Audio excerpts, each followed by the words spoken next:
I have unlocked the door to the umbilicus. You are free to enter. Once you have what you require, I'll see it sealed once more. Until then, I will remain without.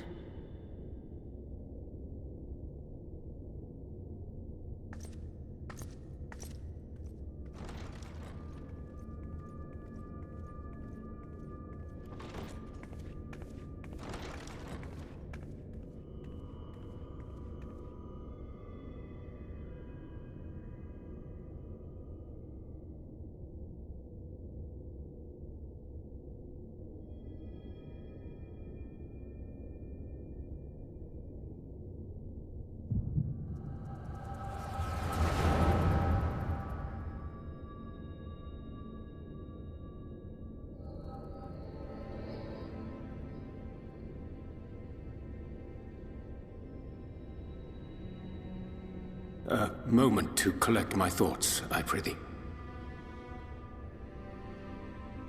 Thy true name is Grahatia, then. By thy claims, thou too art a native of the Source, though from an age beyond our own, when the 8th umbral calamity hath visited devastation upon our star.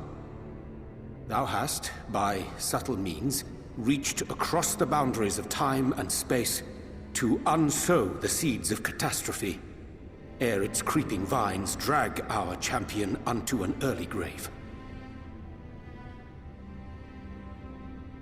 In essence, yes. A difficult story to swallow, I am sure.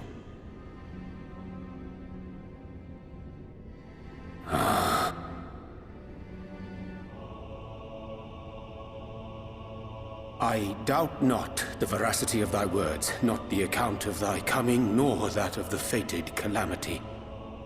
Yet my mind straineth still to apprehend the enormity of this tale.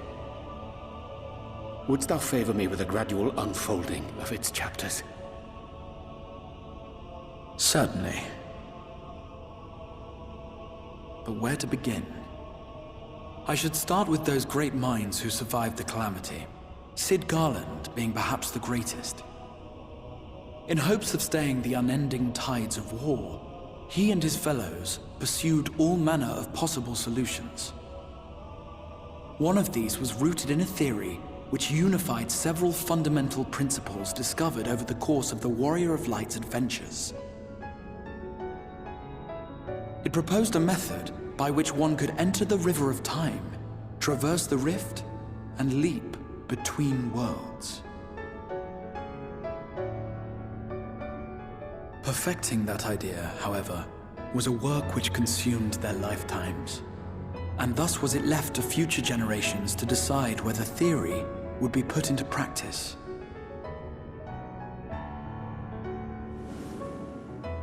But all the while, the world continued to burn. Hope was a feeble outpost, beset on all sides by thievery and misery and murder. People cried out in despair, "There is no hope, we are finished. Mankind is finished." Then others raised their voices in answer. Though we be beyond salvation, those who came before may yet be saved. We will forge a crossroads and pave the way for a different future. By the wisdom of our forebears, we will prevent this calamity from ever having come to pass.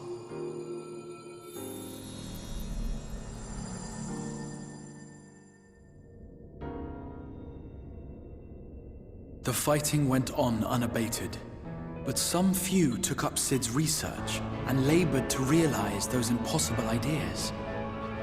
After 2 centuries of labor, their descendants finally succeeded in awakening the Crystal Tower, an integral part of the process, and, in doing so, roused its caretaker, me.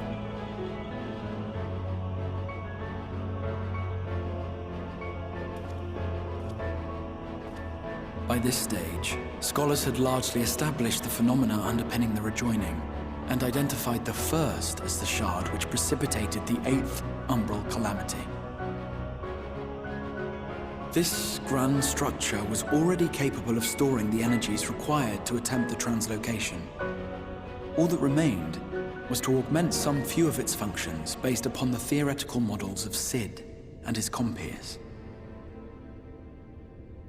And by means of such technologies didst thou effect thine arrival in the First, to an age before this star had joined with the Source.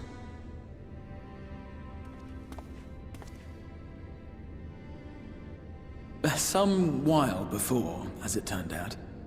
'Tis all but impossible to predict how time will flow between one world and the next, and we missed our mark by almost an entire century. But this only worked in our favor. The Sin Eaters could not be defeated without the blessing of light, and summoning the only woman who might stand a chance against them would require decades of preparation.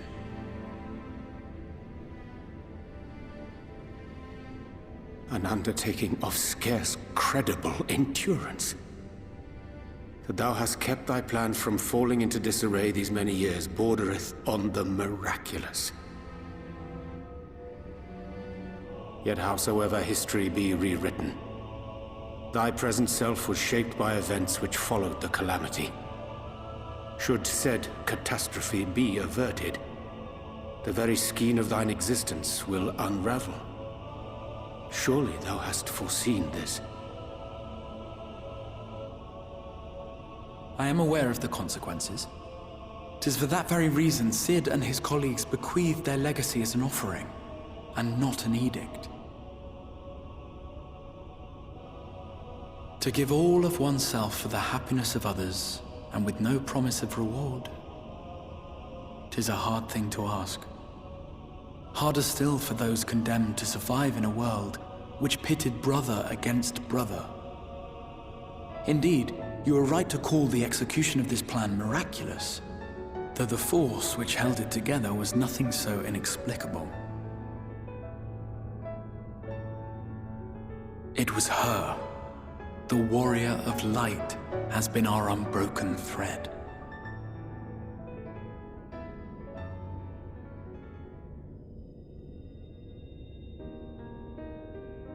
Where others would stumble and fall, she would rise above.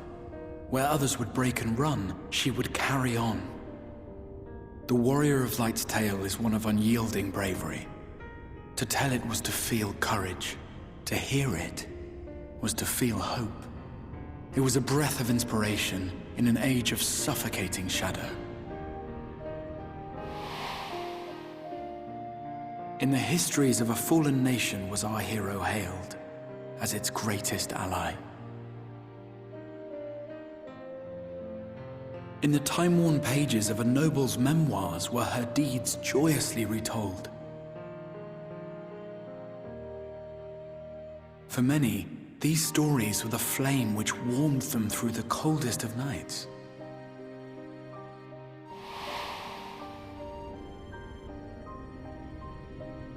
And so it should come as little surprise that the plan found no shortage of volunteers, concerning as it did the Warrior of Light herself. It was their chance to add their own verse to the hero's saga. She was the lodestar that brought them all together, to send their final message back through time and space to her.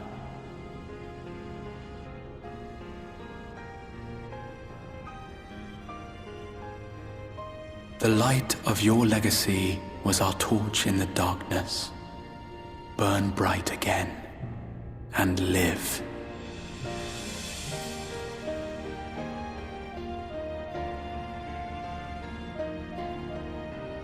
I am merely the bearer of that wish, come to ensure it is safely delivered.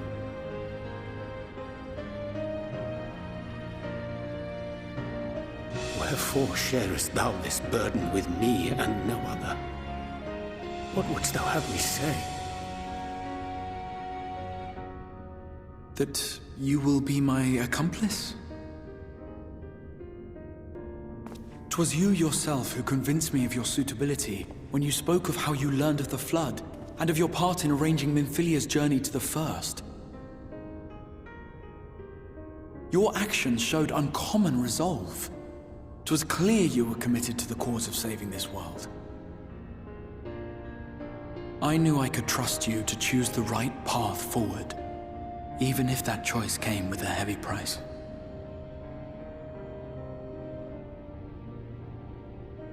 What price?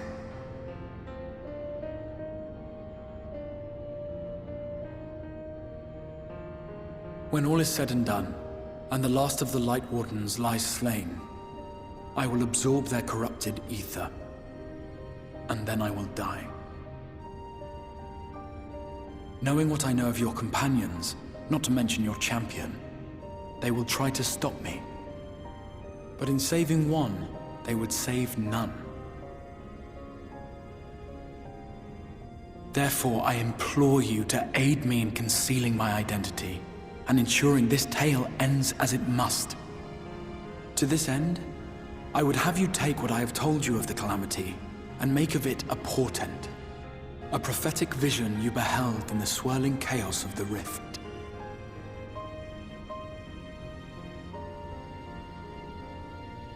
Is this truly thy wish?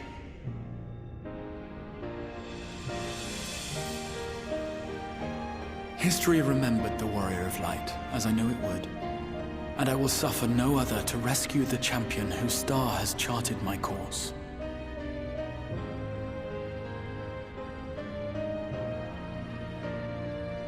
I will see this tale to a happy end, my friend. There has been enough tragedy.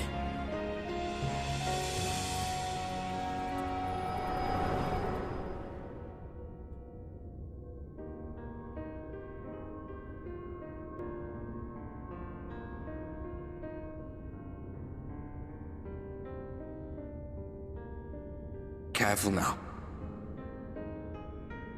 If you lose control again, the light could claim you for good. Although it's probably only a matter of time before you succumb to the change in any case.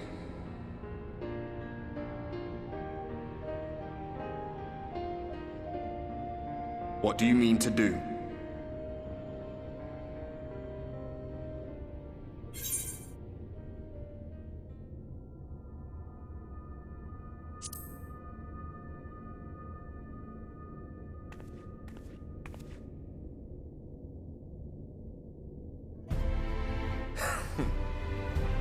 Then we should be on our way.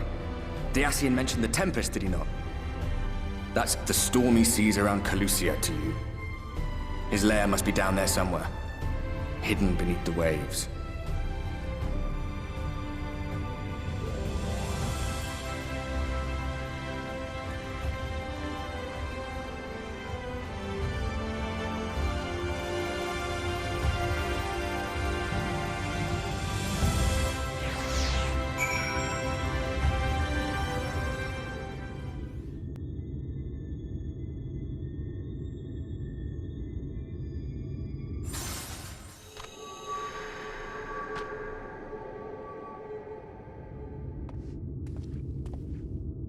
Ah, we have found thee.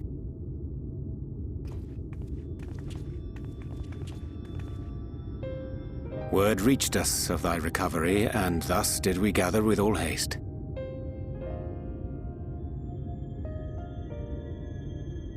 Ah.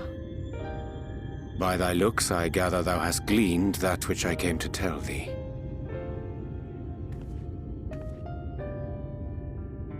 Urianger has shared everything with us.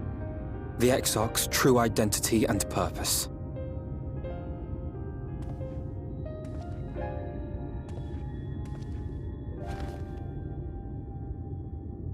I offer no excuses. When I agreed to aid the Exarch with his plans, 'twas in full acceptance of the condemnation I would face when my duplicity was laid bare. Yet it is not rancor, but resolve that I sense in thee. Thou art fully intent upon walking thy path to its end, art thou not? If thou canst forgive my deception, or, failing that, set aside thy displeasure for a time, I do beg leave to follow thee. What strength and wisdom I possess are thine to command.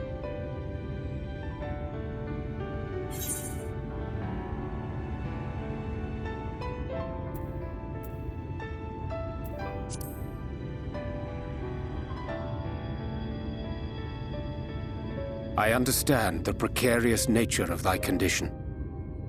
Nonetheless, it is my wish to remain at thy side for as long as I am able.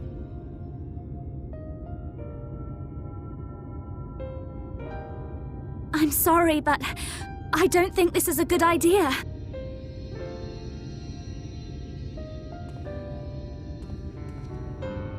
Leaving the Crystarium, I mean, with or without Urianger. What I did for you won't last forever. There's no telling when the light will break free again. Please, you must stay here, at least for a little while longer. We will find a way to cure this, I promise you. How can you make promises? We don't even know where to start. Alize, please. You know Reen was only trying to help. Of course I know! I know only too well! But making promises you have no way of keeping is not a kindness. It's a lie. Plain and simple. We've all searched high and low for an answer, and every one of us came back empty-handed. I am not about to stand in her way now. Not after failing her in her hour of need. No, the least we can do is...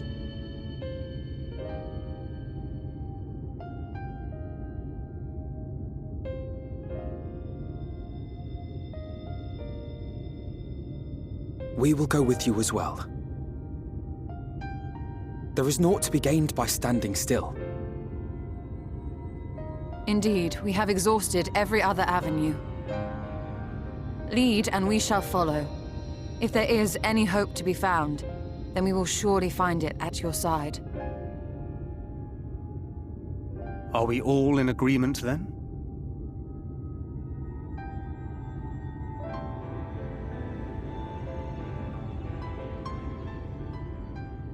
Is there aught we can do to help?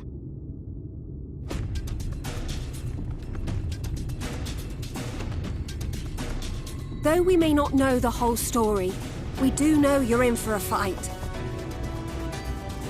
And while the Exarch's away, it falls to the rest of us to see the Warrior of Darkness is given a proper send-off. You told them! No! Well, not in so many words. Aye, we didn't need it spelled out for us. When the night sky appeared over whichever place you went to, it was harder not to put two and two together. From the moment I heard that you and the Exarch shared the homeland, I had my suspicions. Long had he been waiting for a certain someone to arrive, and I knew at once that it must be you. Exactly. When he went up to meet you, 'twas clear it was no ordinary visitor. That spring in his step spoke volumes. I could feel his excitement. Eat him! That's right! Here, here!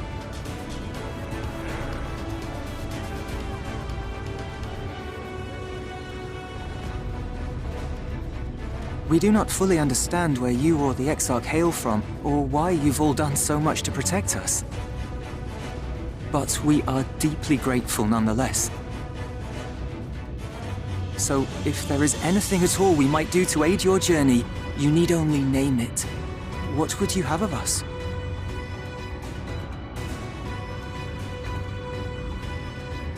You might have invited them to join us, where there are not so many. But come, they are waiting.